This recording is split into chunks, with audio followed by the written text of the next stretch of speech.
সালামু আলাইকুম অলি স্যারের অনলাইন কোচিং এ সবাইকে স্বাগত। আজ আমরা ক্যাশ ফ্লো লেকচার শিটের প্রবলেম 4 করব। এর আগে ক্যাশ ফ্লো স্টেটমেন্টের 4টা ক্লাস হয়েছে, ওটাতে আমরা বেসিকের 100% শেষ। এখন ক্রিটিক্যাল প্রবলেমগুলো নিয়ে আলোচনা হবে। আগের 4 ক্লাস দেখা থাকতে হবে, তাহলে আজকের ক্লাসটা আপনারা বুঝতে পারবেন। প্রবলেম 4-এ বলতেছে, shown below are the balance sheet of Uni Corporation for the year ended December 31st, 2016 and December 31st, 2017. এখানে উর্মি কর্পোরেশনের এক ব্যালেন্স শিটটা দেওয়া আছে 2016 এবং 17 সালের। এখন এই ব্যালেন্স শিটটা দেওয়ার পরে নিচে কিছু অ্যাডজাস্টমেন্ট দেওয়া আছে। রিকোয়ারমেন্ট বলছে prepare a statement of cash flow for the year ended 31st December 2017, use the indirect method. আমরা একটা ঘর করে ফেলি।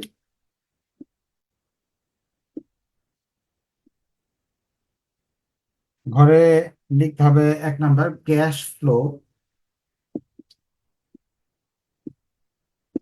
Cash flows from operating activities. যারা আগের ক্লাস করছেন তারা জানেন নেট ইনকাম লিখতে হবে। এরপরে নেট ইনকাম লিখে টাকাটা খুঁজে বের করতে হবে কোথায় আছে। নেট ইনকামের টাকা দেওয়া আছে এই জায়গায় 36,000 টাকা। এই জায়গায় 36,000 লিখলাম। পরে লিখবো অ্যাডজাস্টমেন্ট।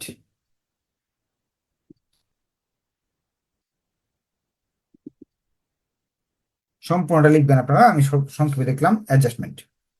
অ্যাডজাস্টমেন্টের ফার্স্ট ডিপ্রিসিয়েশন লিখতে হয়। ডিপ্রিসিয়েশনের গতকালকে ডিপ্রিসিয়েশন শিখিয়ে দিয়েছিলাম কি করতে হয় ডিপ্রিসিয়েশন দেওয়া না থাকলে।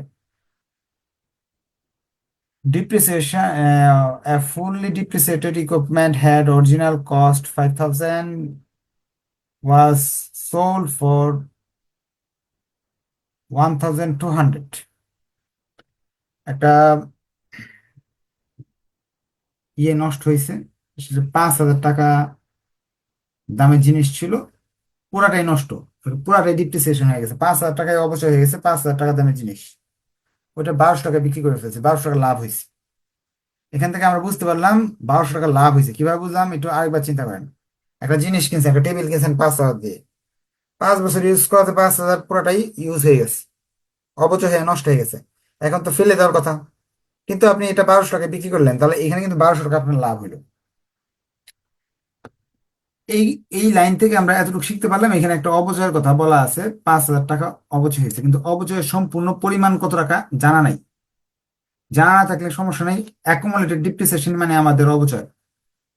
অবচয়ের প্রারম্ভ 2016 সালের ব্যালেন্স হলো 12,500, 17 সালে হলো 15,000 টাকা। তাহলে এই বছরের কত অপচয় হলো সেটা বের করার জন্য আমাকে সূত্র ইউজ করতে হবে, ওয়ার্কিং ওয়ান।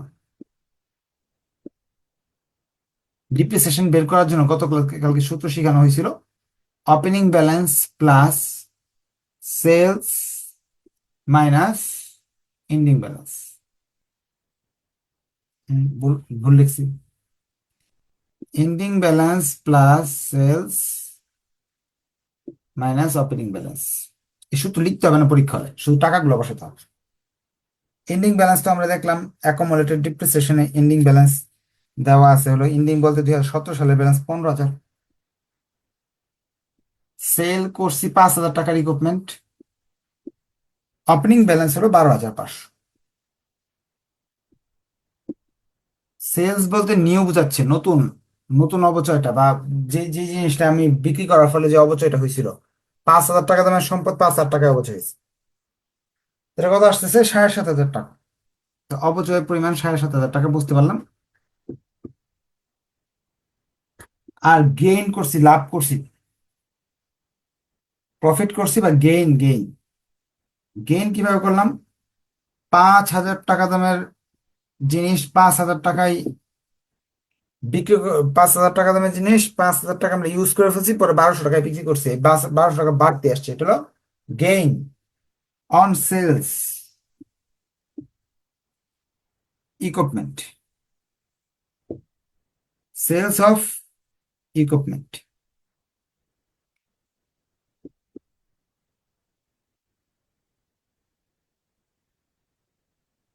কোয়েশ্চেন থাকলে কোয়েশ্চেন করার সুযোগ আছে। এই সময় 9টার মাঝে অনেক কিছুই ছিল, আমরা পাইলাম সেখানে। The long term investment sold 6,500, additional equipment purchase 15,000। এখানে লং টার্ম ইনভেস্টমেন্ট 6,500 টাকায় বিক্রি করছে, লাভ না লস হলে একটু দেখে আসি। লং টার্ম ইনভেস্টমেন্ট দেখেন তো, এখানে 8,000 আছে, এখন জিরো। এই 8,000 টাকা দামের জিনিসই তো 6,500 বিক্রি করছি, তার মানে লস 1,500 টাকা। Loss on long term investment.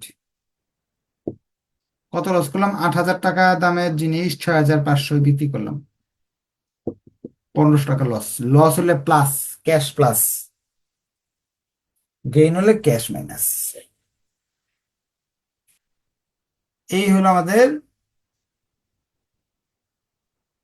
ঝামেলার জিনিসগুলো চলে গেল। এরপর আমরা চলতি সম্পদ হ্রাস বৃদ্ধি করব। অ্যাকাউন্ট রিসিভেবল ইনভেন্টরি আগে ছিল 2,500, এখন আছে 5,000। 1,500, 2,500 টাকা সম্পদ বেড়েছে। সম্পদ বাড়লে টাকা কমে। Increase in account receivable. সম্পদ বাড়লে টাকা কমে। এ প্লাস সি মাইনাস, এ মাইনাস সি প্লাস।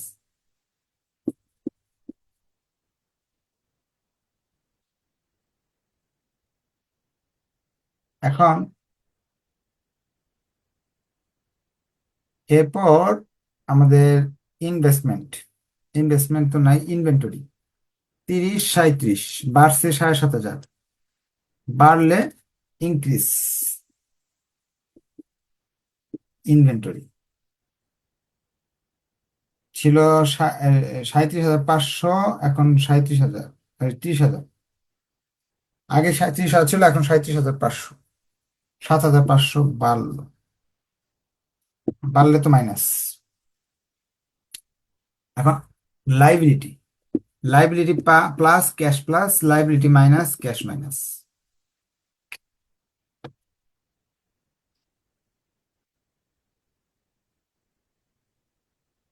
লাইবিলিটি মাঝে অ্যাকাউন্টস পেয়েবল 2,500, 3,000। Wages payable 5,500, 5,000। 2,500 থেকে 9,000 হলে 6,500 টাকা বেড়ে গেছে, আর এখানে 500 কমে গেছে।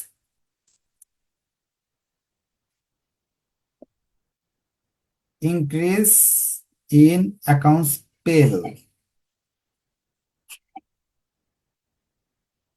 9,000 মাইনাস 2,500, 6,500 বাড়ছে। বাড়লে cash plus. Decrease in wages payable 5,500 ছিল, এখন 5,500 কমে গেছে। Liability minus cash minus. সব নিয়ে আসলাম, বুঝতে পারলে একটু কষ্ট করে ওকে লিখে দেন, আর না বুঝলে প্রশ্ন করার সুযোগ আছে। 3,800 টাকা এখানে যোগ বিয়োগ আসছে, এটার সাথে এটা যোগ করলাম, 3,900, 39,900 টাকা আসে।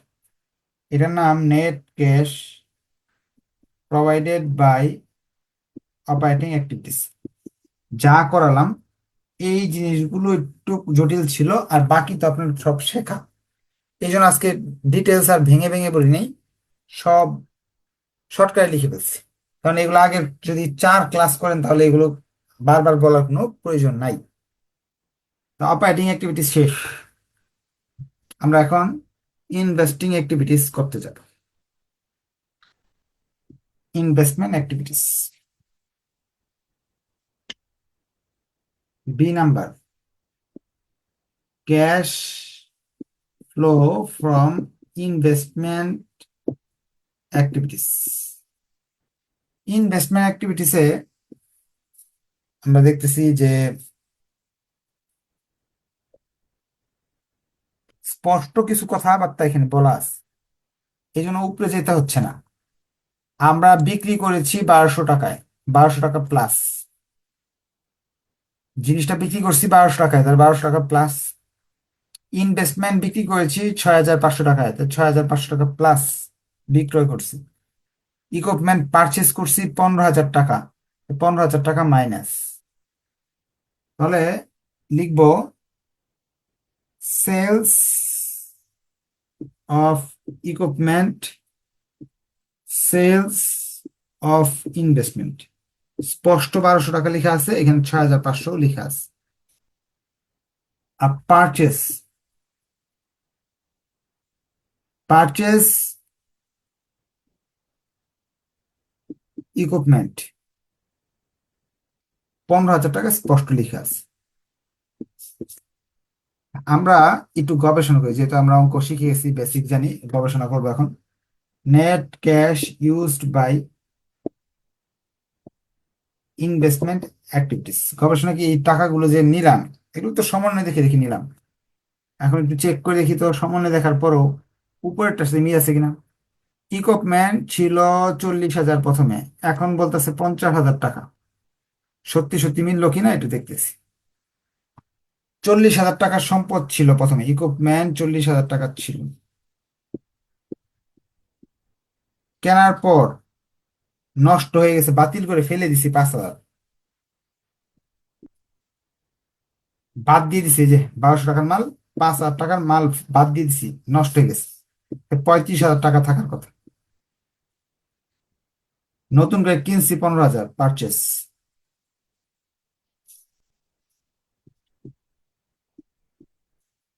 তাহলে 50,000 টাকা মাল বছর শেষ থাকার কথা। দেখেন তো, এটা হলো ওপেনিং ব্যালেন্স, এটা ক্লোজিং বা এন্ডিং ব্যালেন্স। মিলছে কিন্তু আমাদের ওপেনিং এবং ক্লোজিং, এই যে এইভাবে চিন্তা করার পর মিলে গেছে। ইনভেস্টমেন্টও মিলছে, 6,500 টাকার ইনভেস্টমেন্ট এখন এখানে দেখাচ্ছি, আর 1500 টাকা ইনভেস্টমেন্ট লস হয়েছে। এই জন্য 8,000 থেকে 8,000 বাদ গেল, 1500 লসে গেল, 6,500 গেল বিক্রিতে। এইভাবে আমরা চেক করে দেখলাম সবগুলো আইটেমে ঠিক আছে। আমরা কিন্তু এখান থেকে সব item, long term investment, equipment, depreciation use করে ফেলছি। এগুলো ব্যালেন্স শিটের প্রতিটা আইটেম ইউজ হবে, এইগুলো ইউজ করে ফেলছি। এখন এই bond, common stock, written earning, এদের ইউজ করলে আমাদের ঝামেলা শেষ। বন্ডের চেঞ্জ আছে 10,000 টাকা, কিন্তু কমন স্টকের কোনো চেঞ্জ নাই, ভাগ্য আমাদের ভালো। রিটেন আর্নিং এর চেঞ্জ আছে। আগে আমরা এটা করি।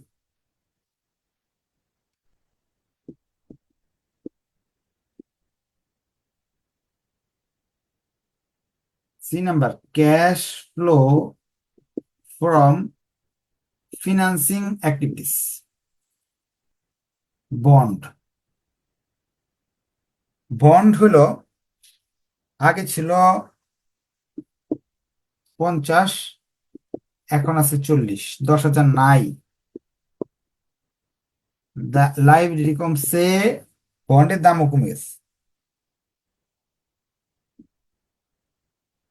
কমন স্টকের কোনো পরিবর্তন নাই, সো আসবে না, এখানে আনার দরকার নেই। কিন্তু ডিভিডেন্ডটা কই? ডিভিডেন্ড তো আমাদের এখানে নাই, প্রশ্নের কোনো জায়গায় ডিভিডেন্ড নাই। ডিভিডেন্ড কোনো জায়গায় দেওয়া নাই। ডিভিডেন্ড না থাকলে, ডিভিডেন্ডের যে এগুলো কিন্তু নেওয়া হয়ে গেছে, শুধু রিটেন আর্নিং বাদে। ডিভিডেন্ড হলো রিটেন আর্নিং এর একটা রূপ। রিটেন আর্নিং এর সাহায্যে ডিভিডেন্ড বের করা যাবে। ডিভিডেন্ড বের করার সূত্র, ডিভিডেন্ড গত বছর ইন্টারমিডিয়েট অ্যাকাউন্টিং সেকেন্ড ইয়ারের আপনার প্রশ্ন বেশ কঠিন হয়েছে, থার্ড ইয়ারের প্রশ্ন কঠিন হয়েছে, বানানো ছিল প্রশ্নগুলো। এর মাঝে ইন্টারমিডিয়েট অ্যাকাউন্টিং যে প্রশ্ন কঠিন হলো, এরপরও এই অঙ্কটা, এই নিয়মটা আসছিল, ডিভিডেন্ড বা নেট ইনকাম দেওয়া না থাকলে কিভাবে বের করতে হবে। ডিভিডেন্ড বের করার নিয়ম বা নেট ইনকাম বের করার নিয়ম,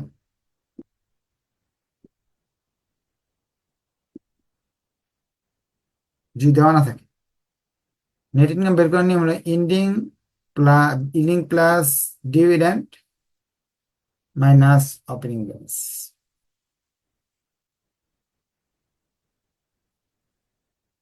এই যে এটা আর এটা সূত্রটা একরকমই। এন্ডিং এর সাথে প্লাস করবো ডিভিডেন্ড, ওপেনিং ব্যালেন্স বিয়োগ দেব। কারণ কি? বেসিকটা বুঝেন। ওপেনিং ব্যালেন্স আমাদের কাছে কিছু টাকা আছে, 1,10,000 টাকা আছে ধরে নেন। বা আমরা এই অঙ্কে দেখি ওপেনিং ব্যালেন্স আমাকে মুনাফা হিসেবে 5,000 টাকা আছে। এখন এটার সাথে নেট ইনকাম যোগ হয়। নেট ইনকাম আমাদের প্রশ্নে দিয়ে দিছিল 36,000। বছর শেষে 41,000 টাকা থাকার কথা।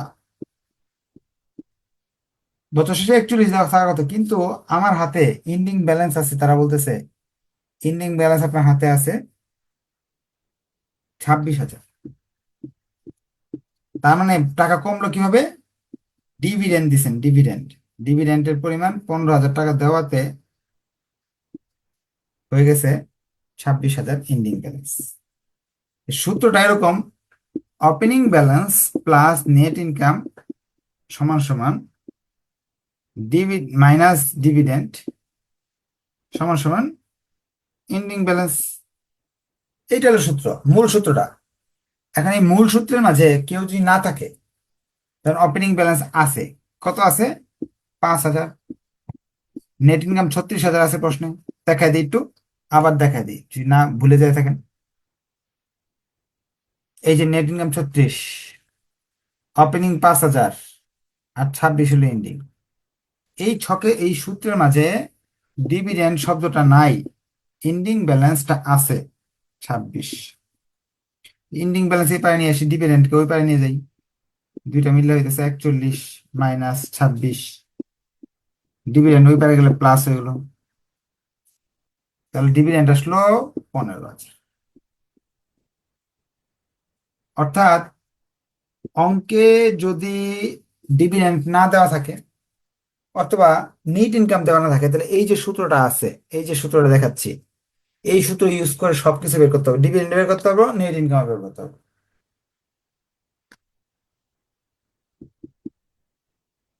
ডিভিডেন্ডের সূত্র হবে এটা: ডিভিডেন্ড সমান সমান ওপেনিং ব্যালেন্স।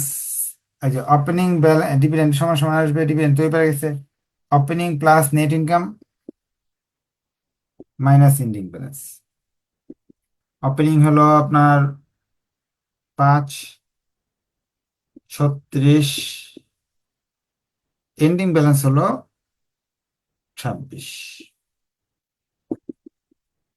15। ডিভিডেন্ড চলে আসলো। আপনাকে অনেকগুলো সিস্টেমে শিখাইছি, যেই সিস্টেমটা আপনার কাছে ভালো লাগে ওইভাবে ডিভিডেন্ড হিসাব করেন। তাহলে আমার সব আইটেম শেষ। মাইনাস আসছে net cash used by financing activities.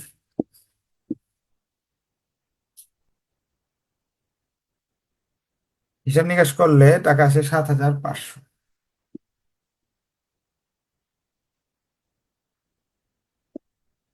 Net cash used by, এটা ইনক্রিজ, নেট ক্যাশ ইনক্রিজ, বাড়ছে যেহেতু।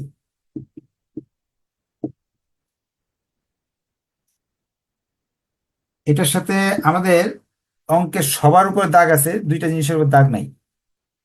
এই সবার উপরে দাগ আছে, ক্যাশের উপর দাগ নাই। একটা হলো 5,000, এখানে 12,500। ওপেনিং ব্যালেন্স, এন্ডিং ব্যালেন্স মিলে গেছে, অঙ্ক শেষ। কিছু না বুঝলে কোয়েশ্চেন করা যাবে, অথবা আপনি আপনার ওকে লিখে দেন, যদি বুঝে যান তাহলে ওকে লিখে দেন। আমরা ওপেনিং ব্যালেন্স যোগ করলাম, এন্ডিং এর সাথে মিলে গেল, তার মানে অঙ্ক হয়ে গেছে, শেষ। তো আপনাদের সাথে নেক্সট ক্লাস ইনশাআল্লাহ দেখা হবে। ভিডিওগুলো বারবার দেখবেন। বেসিক ক্লাস শেষ, এখন কঠিন কঠিন অঙ্কগুলো হবে। সো আগের ক্লাস ভালো করে দেখা না থাকলে বুঝতে অসুবিধা হবে। ধন্যবাদ সবাইকে, আসসালামু আলাইকুম।